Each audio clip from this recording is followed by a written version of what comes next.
अस्सलामुअलैकुम बिस्मिल्लाहिर्रहमानिर्रहीम जी। Dear friends, एक नई वीडियो लेकर आ रहे हैं।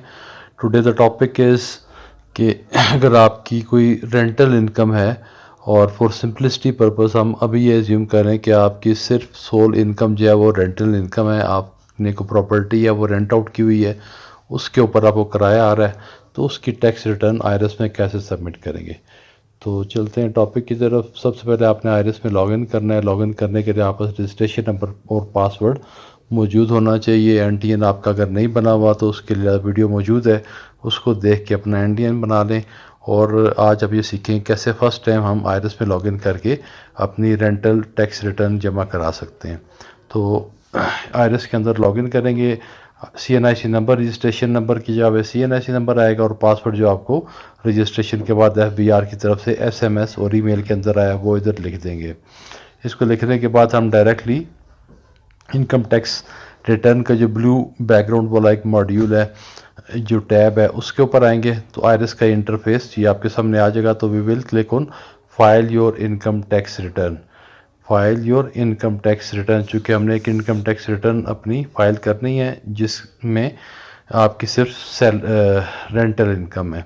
इस पे आने के बाद हम डायरेक्टली जब इस पे क्लिक कर लेंगे file your income tax return, तो ये हमारे पास आईआरएस का टैक्स रिटर्न फॉर 2023 का इंटरफेस ओपन हो गया है। तो इसके अंदर हम लेफ़्ट साइड पे देखेंगे कि लेफ़्ट साइड पे जो इनकम की ऑप्शंस हैं, इनके अंदर एम्प्लॉयमेंट, प्रॉपर्टी, बिजनेस, ये सारे। तो हमारा आज का टॉपिक जो है वो प्रॉपर्टी है। तो प्रॉपर्टी पे क्लिक करेंगे। प्रॉपर्टी पे क्लिक करने के बाद इससे एक सब मेन्यू ओपन हो जाएगा रिसीट्स ऑब्लिक डिडक्शंस का। इस पे क्लिक करेंगे तो नेक्स्ट हमारे सामने ये रेंटल इनकम के लिए जो टैक्स की रिटर्न है उसके मेन्यू को ओपन कर देगा। इसमें मेनली आपने, वैसे तो बहुत एक्स्ट्रा डिटेल्स भी हैं, उनकी डेप्थ में नहीं जाएंगे, वो ज़्यादा टेक्निकलिटीज़ इन्वॉल्व हैं, बट फॉर सिंपलिसिटी पर्पस जो बेसिक लेवल की रेंटल रिटर्न होती है उसमें आपको जो रेंट रिसीव्ड हुआ है या रिसीवेबल है, यानी सपोज़ अगर आपकी जो रेंटल इनकम है 11 महीने की आपका रेंट रिसीव हो चुका है और 1 महीने का रेंट जो जून का रेंट है वो अभी रिसीव नहीं हुआ, वो आपको से जुलाई में जाके रिसीव होता है, लेकिन वो रिसीवेबल में है तो पूरे 12 महीने का रेंटल आप इकट्ठा करेंगे, यानी जुलाई से जून का रेंट टोटल अमाउंट जितनी भी बनती होगी वो इधर रेंट और रिसीव्ड अमाउंट के आगे लिख देंगे। अच्छा, अब उसमें सीन ये है कि हमारे पास एक ऑप्शन ये है कि जब आप जितनी अमाउंट रिसीव्ड होती है उसकी एक सर्टन अमाउंट जो है वो आपको समझ एग्जेम्प्ट होती है। 1/5 जो कि 20% भी आप कह सकते हैं, 1/5 ऑफ द रेंट जो है वो आपको बिल्डिंग की रिपेयर मेंटेनेंस उस हेड के लिए आपको FBR अलाउ करता है कि उसको आप एग्जेम्प्ट शुमार कर सकते हैं। ठीक है, तो उसको देखने के लिए कि हमारी रेंटल इनकम कितनी बनती है डिफरेंट स्लैब्स के मुताबिक, सबसे पहले हम जो मिनिमम स्लैब है 6 लाख रुपए का हम एज्यूम करते हैं कि 50,000 रुपये माहाना आपकी रेंटल इनकम है, जो कि सालाना 6 लाख रुपये बन गई। तो इसको जब कैलकुलेट करके रेंट और रेंट रिसीवेबल के सेल के आगे लिखेंगे जिसका कोड 2001 है, जब उसके सामने लिखेंगे तो ये 6 लाख रुपये हमारा इनपुट करके फिर साथ ही आपने कैलकुलेट प्रेस करना है। जब कैलकुलेट प्रेस करेंगे तो खुद ही कैलकुलेशन करेगा। देन यू कैन सी के 6 लाख रुपए के ऊपर 1/5 या 20% जो है वो उसने आपको एग्जेम्पशन दे दी है, वो उससे आपकी रेंटल इनकम वो डिडक्ट कर रहा है। ये बेसिकली प्रोविजन आपको दी जा रही है कि अगर बिल्डिंग की मेंटेनेंस है, कोई रिपेयर है, उसका बजट आप ले लें तो 6 लाख में से 1,20,000 आपका वो लेस होगा, तो फिर 4,80,000 आपकी इनकम बन गई। अब ये जो 4,80,000 है, साथ ही आपने कंप्यूटेशन पे आना, टैक्स चार्जेबल एंड पेमेंट जो लेफ्ट साइड पे आपके कॉलम नज़र आ रहे हैं उस पर आप कंप्यूटेशन पे क्लिक करते हैं तो आपको पता चलेगा कि इस इनकम के ऊपर टैक्स कितना बन रहा है। तो जब 50,000 रुपये मंथली इनकम हुई, रेंटल 6 लाख रुपये साल का, उस पर 4,80,000 रुपया नेट आपकी टैक्सेबल इनकम बनी, जो कि एग्जेम्प्ट लिमिट के अंदर आ रही है, इसके ऊपर टैक्स नहीं है। अब चलते हैं नेक्स्ट स्लैब की तरफ। हम एज्यूम करते हैं कि आपकी 1 लाख रुपये माहाना इनकम है रेंट से, जो कि टोटल 12 लाख रुपये बन गई। उसके ऊपर जब हमने उसको आईआरएस में रेंट रिसीव्ड और रिसीवेबल के सामने एंटर करेंगे और कैलकुलेट पे प्रेस करेंगे तो डायरेक्टली हमें उस पर ले आएगा कि आपकी एग्जामेशन कितनी बन रही है। जो डिडक्शंस आपको अलाउड हैं उसमें 2,40,000 रुपये, जो कि 1/5 ऑफ द टोटल रेंट है, या 20% भी आप कह सकते हैं, जिसमें आप कन्वीनियंट हो आप उस उसको कैलकुलेट कर लें। तो 12 लाख में से 2,40,000 रुपये आपको ऑफ हो जाएगा। पीछे 9,60,000 आपकी इनकम प्रॉपर्टी कैलकुलेट हो रही है। और सॉफ्टवेयर हमारे अब बहुत एडवांस्ड है, आयरस जो है उसमें कोई गलती का भी चांस कैलकुलेशन की हद तक नहीं है। तो कैलकुलेशन करते हुए पहले ये स्लैब्स याद करने पड़ते हैं, आपको याद करने की ज़रूरत नहीं है। जो भी आपकी रेंटल इनकम है इसे पुट करें, कैलकुलेट के ऊपर प्रेस करें, वो ऑटोमेटिक कैलकुलेट कर देगा। जो हमारे सामने यहाँ पे आ रहा है कि 9,60,000 रुपये की जो इनकम थी उसके यानी टोटल तो 12 लाख थी, 12 लाख में से 20% का हमें जो डिडक्शन मिली, रिबेट मिला, डिडक्शन हो गई, तो पीछे 9,60,000 रह गया। उसके ऊपर जो टैक्स बन रहा है वो 30,000 रुपीज़ है। यानी अगर आपकी माहाना इनकम 1 लाख रुपया है रेंटल से, 12 लाख सालाना है, तो आपको टोटल जो साल में टैक्स देना पड़ेगा वो 30,000 है। अब इससे अगले स्लैब में मूव करेंगे, उसमें लेकिन रेंटल इनकम के ऊपर टैक्स एग्जाम बढ़ जाएगा। जो करंटली FBR जो है वो प्रोग्रेसिव सिस्टम ऑफ टैक्सेशन को फॉलो कर रहा है, जिससे मुराद ये होता है कि जो आपका इनकम का लेवल बढ़ेगा, हर अगले स्लैब में टैक्स का जो परसेंटेज रेशियो है वो बढ़ जाएगी। तो अभी हम 2 लाख रुपये मंथली इनकम को एज्यूम करते हैं। आपकी जितनी भी इनकम होगी रेंट रिसीव्ड और रिसीवेबल के सामने आप उसको जितना मंथली रेंटल है उसको 12 से मल्टीप्लाई करके लिख लेंगे। तो यहाँ अगर सपोज हमारी 2 लाख रुपये रेंटल इनकम है तो हम 24 लाख रुपया बन गया, उसको यहाँ पे लिखेंगे। उसमें से 20% उसने लेस कर दे, 4,80,000 रुपये आपका रिड्यूस हो गया। पीछे 24 लाख में से 19,20,000 आपकी रेंटल इनकम जो टैक्सेबल इनकम है वो आयरस ने कैलकुलेट कर दी, और उसके ऊपर जो आपका मंथली रेंट है वो 1,86,000। यहाँ एक टेक्निकल पॉइंट आप नोट करिएगा कि 2 लाख रुपए की मंथली इनकम है, मंथली इनकम रेंट से, तो उसका जो टैक्स है वो ऑलमोस्ट 1 मंथ का रेंट बन रहा है, ठीक है। लेकिन जो पिछली इस सर्जर में स्लैब चेक किया था 1 लाख रुपए की आपकी मंथली आपकी थी, तो वो 1 महीने का रेंट नहीं बल्कि उससे भी बहुत कम 30% तकरीबन था। तो ये प्रोग्रेसिव टैक्सेशन है कि हर अगले स्लैब में ये रेट बढ़ता जाएगा, यानी इससे अगले स्लैब में 1 महीने से भी ज़्यादा का रेंटल आपको टैक्स में देना पड़ेगा। जिस तरह ये अब 3 लाख रुपये पर मंथ अगर आपकी रेंटल इनकम है तो 3.6 मिलियन 36 लाख रुपये आपकी एनुअल टैक्सेबल इनकम हुई। इसमें 7,20,000 20% लेस करके 2.8 मिलियन 28,80,000 आपकी रेंटल इनकम जो कैलकुलेट हो गई एनुअली। उसके ऊपर जब आयरस ने टैक्स कैलकुलेट किया है तो 3,78,000 रुपया अब बन गया। यानी अभी हम जो बात कर रहे थे कि जब मंथली रेंट अब 3 लाख रुपये आपकी इनकम है, 1 महीने का रेंट, तो एनुअल जो टैक्स है वो 1 महीने के टैक्स से ऊपर जा रहा है। तो this is what progressive taxation है। इसके इससे पिछले स्लैब में वो 1 लाख 1 महीने के जो रेंटल था उससे नज़दीक था, और अब ये अगले स्लैब में जब जा रहे हैं तो, और ये एक हर एक अपना ओपिनियन है। In my opinion it's a better system of taxation जिसमें आप पुअर क्लास को रिलीफ देते हैं और रिच क्लास के ऊपर एक्स्ट्रा टैक्स लगाते हैं, और जो एक्स्ट्रा टैक्स गवर्नमेंट के पास कलेक्ट होता है वो डेफिनेटली पुअर क्लास के ऊपर ही लगना होता है। तो it's a better system of taxation, लेकिन इट्स अ डिबेटेबल टर्म, बाज़ लोग की डिफरेंट राय भी हो सकती है। तो नेक्स्ट हम मूव करते हैं। हमारा टैक्स कैलकुलेट हो गया, टैक्स चार्जेबल पेमेंट्स के अंदर आके हमने कंप्यूटेशन पे क्लिक करके अपना टैक्स वर्कआउट कर लिया। नाउ वी हैव कंक्लूडेड के 3 लाख रुपए की रेंटल इनकम के ऊपर हमारा 3,78,000 रुपया टैक्स बना है, और हमारी टैक्सेबल इनकम जो है 36 लाख रुपए की बजाय 28,80,000 है। तो अब इस इनकम को जिस तरह बाकी हम इनकम्स को शो करते हैं वेल्थ स्टेटमेंट के अंदर, इसको भी एग्जैक्टली उसी तरह ही करेंगे। थोड़ा सा ब्रीफली वेल्थ स्टेटमेंट को देख लेते हैं, और बाकी डेप्थ में तो हम बाकी वीडियोस के अंदर भी वेल्थ स्टेटमेंट को अच्छी तरह डिस्कस कर चुके हैं। तो किसी को और डेप्थ में समझनी है वेल्थ स्टेटमेंट तो इसके ऊपर सेपरेट वीडियोस मौजूद हैं, उनमें से वेल्थ स्टेटमेंट को आप डीपली स्टडी कर सकते हैं। तो वेल्थ स्टेटमेंट पे आते हैं। सबसे पहले पर्सनल एक्सपेंसेस, पर्सनल एसेट्स और रिकन्सिलिएशन, 3 इसके पार्ट्स हैं। पर्सनल एक्सपेंसेस में आपने अपने पर्सनल एक्सपेंस लिखने होते हैं, जितने भी आपके एनुअल एक्सपेंसेस जो डेफिनेटली आप इनकम से नीचे ही रखते हैं। और उसके बाद हम आते हैं पर्सनल एसेट्स पे। आप पर्सनल एसेट्स में आपके पास एसेट्स होंगे, और डेफिनेटली प्रॉपर्टी एसेट के तौर पे होगा, क्योंकि प्रॉपर्टी होगी तो आप उससे रेंट अर्न करेंगे।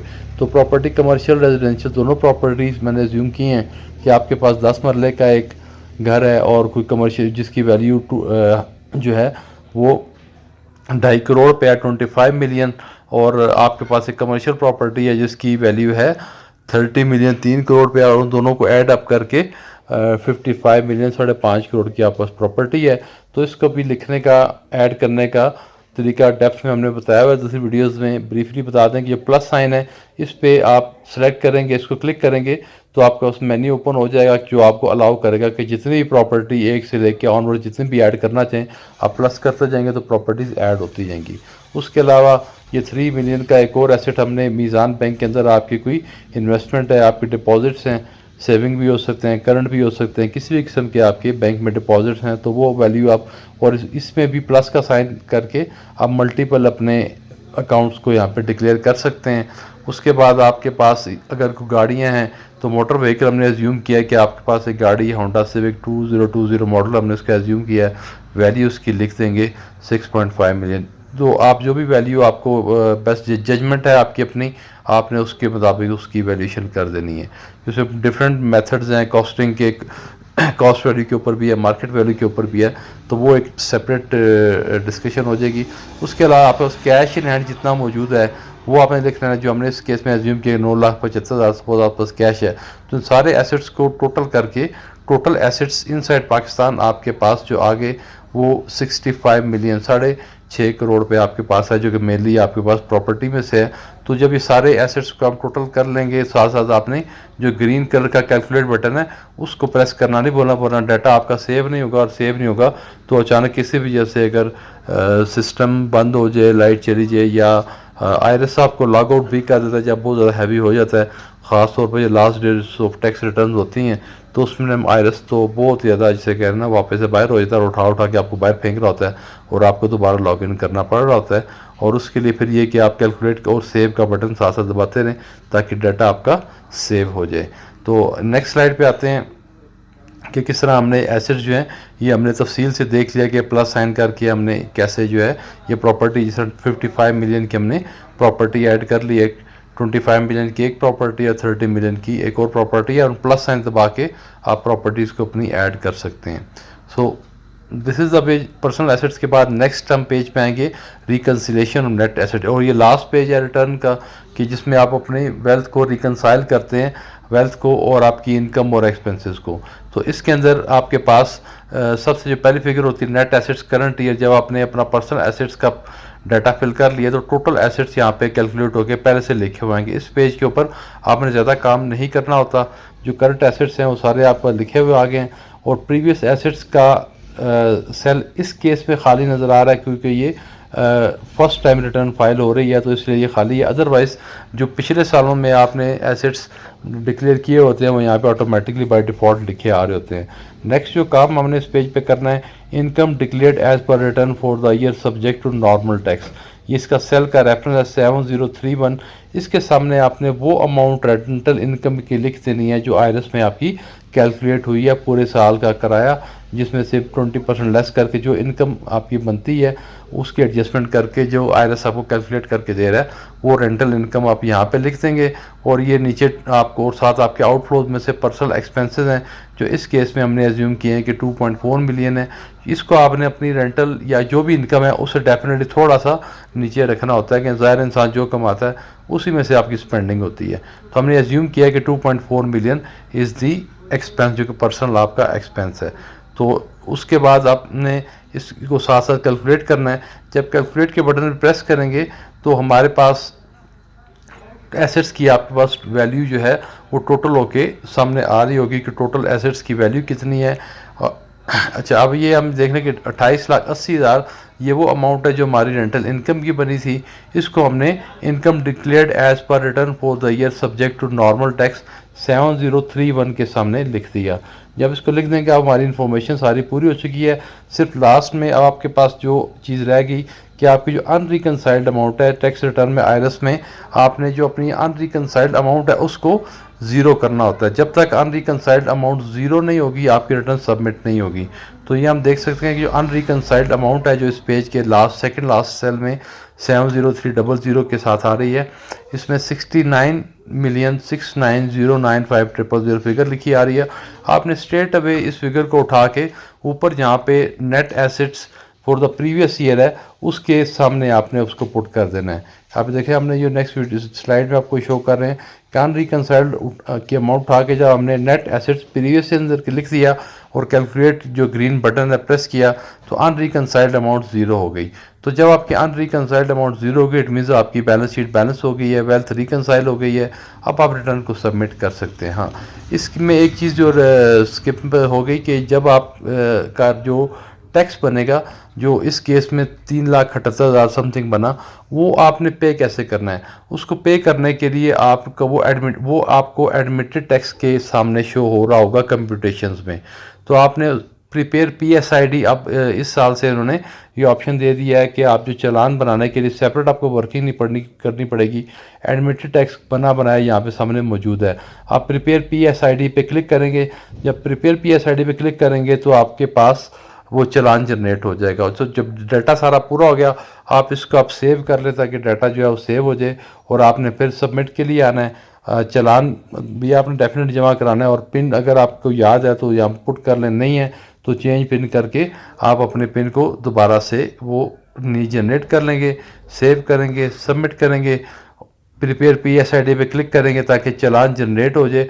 और जब चालान जनरेट हो जाएगा तो फिर वो सिस्टम वेट करेगा कि चालान आप जमा करा दें बैंक में। और जब बैंक में चालान जमा हो जाएगा और उसमें अपडेट हो जाएगा तो फिर उसके बाद यहाँ पे ऑटोमेटिकली आपकी पेमेंट जो है ना वो सेटल्ड में अभी अनक्लेम्ड में शो होगी, फिर क्लेम्ड में और पेमेंट समरी अभी ऑटोमेटिकली सारा क्लियर हो जाएगा।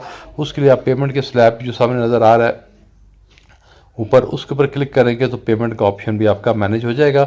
लेकिन उससे पहले आपने चालान जो है वो जमा कराना। और चालान इस तरह का बनेगा कि जिसके ऊपर आपका क्लाइंट का नाम आ रहा होगा, CNIC नंबर आ रहा होगा, क्लाइंट का नाम आएगा और टोटल जो अमाउंट बनी है वो टोटल अमाउंट आ रही होगी, जो कि इस केस में 3,78,000 से 3,78,000 ये पूरी अमाउंट इस पर लिखी आ रही है, जो किसी भी बैंक में जो कि FBR के पेमेंट्स को एक्सेप्ट कर रहे हैं उसमें आप कर सकते हैं। और फिजिकली भी कर सकते हैं बैंक में जाके, और ऑनलाइन भी अपने मोबाइल ऐप से, इजी पैसा ऐप से, किसी भी किस्म के बैंकिंग चैनल, डिजिटल जो चैनल्स आजकल हैं उनके थ्रू आप इजीली और कॉन्फिडेंटली आप इसको जमा करवा सकते हैं। सिर्फ आपने इस चीज़ का ध्यान रखना है कि आपका ये PSID नंबर है, ये रेफरेंस नंबर है, ये आपने उसमें पुट करना है। और क्लाइंट का नाम और जो अमाउंट है वो सामने डिस्प्ले में आनी चाहिए ताकि कोई कन्फ्यूजन ना हो और अगर कोई एरर हो रही हो तो उसको आप देख सकें। So this was the last step. जब ये आपका चालान जमा हो जाएगा और सिस्टम में अपडेट हो जाएगा, इसको में भी 30 मिनट्स का वेट करना पड़ता है अगर आप चालान बनाने के साथ ही अपनी ऐप से, मोबाइल बैंकिंग ऐप से पे कर देते हैं तो। और उसके बाद फिर आप पेमेंट जिस तरह बाकी केसेस में आप अपने एडमिटेड टैक्स के हवाले से मैनेज करते हैं वो मोस्टली वीडियो हाथ तक जो हर वीडियो के अंदर ही मौजूद है। तो वीडियो को लंबा होने से रोकने के लिए इस गेम पे हम इसको क्लोज़ करते हैं। होपफुली आपको ये डिटेल पसंद आई होगी और अगले केस में हम इंशाल्लाह इसका जो नेक्स्ट एक और वर्जन है कि अगर आपने रेंटल प्रॉपर्टी किसी इदारे को दी हुई है जो कि आपको पेमेंट देते हुए टैक्स काटता है तो वो टैक्स कहाँ पे एडजस्ट होगा, वो एडजस्टेबल टैक्स होता है, उसको हम अगले इसके स्टेप की वीडियो बनाएंगे तो उसके अंदर उसको इंक्लूड करेंगे। तो stay tune to the channel. अगर इसको अभी आपने सब्सक्राइब नहीं किया तो सब्सक्राइब कर लें ताकि हमारी वीडियो अनइंटरप्टेड आपके पास ऑटोमेटिकली पहुंचती रहें। फीडबैक से ज़रूर आगाह करिएगा, नीचे कमेंट्स मौजूद हैं। Any sort of criticism for the sake of improvement is definitely always welcome. Thank you very much.